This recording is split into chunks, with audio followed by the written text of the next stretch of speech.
Doctor గారు, వృద్ధాప్యంలో ఎంతో మందికి మతిమరుపు ఉంటుంది. మరి ఈ మతిమరుపు రాకుండా ఏమన్నా మందులు ఉంటాయా?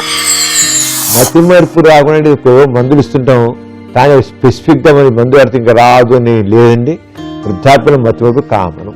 ఎందుకంటే వృద్ధాప్యం వచ్చిన తర్వాత నర్వ్ సెల్స్ చాలా వరకు డెడ్ అయిపోతుంటాయి, లోపల ఫంక్షన్ తగ్గిపోతుంది.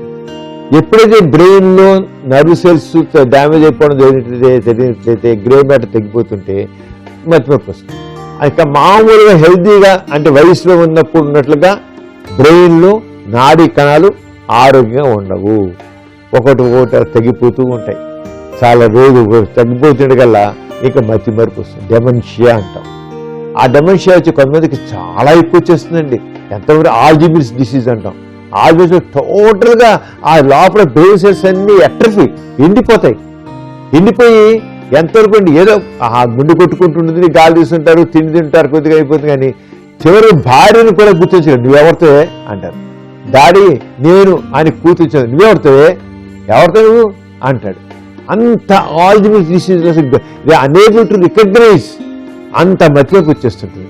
కానీ ఈ మతిమరుపు అనేది కొంతమందికి జెనెటిక్గా వస్తుంది కొంత.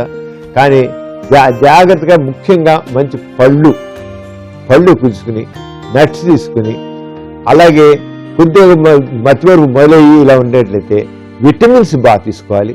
B12 మిథైల్ కోబాలమైన్ ఇంజెక్షన్స్ లాంటివి తీసుకుని, B12 లాంటి క్యాప్సూల్స్ లాంటివి తీసుకున్నట్లయితే కొంతవరకు చెక్ పెట్టచ్చు ఏది ఈ డెమెన్షియా దాన్ని.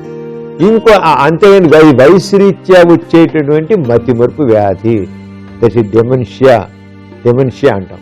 అదే ఎక్కువవుతుంది అనుకోండి, ఎక్కువైతే ఆల్జీమర్స్ డిసీజ్ అంటాం. ఆల్జీమర్స్ అనేది అంటాం. అదంటే వెట్రఫీ బ్రెయిన్తో లోపల నర్వ్ సెల్స్ దానిపోయింది. కొంత మందులో కొంతవరకు చెక్ పెట్టచ్చు అండి, పెరగకుండా.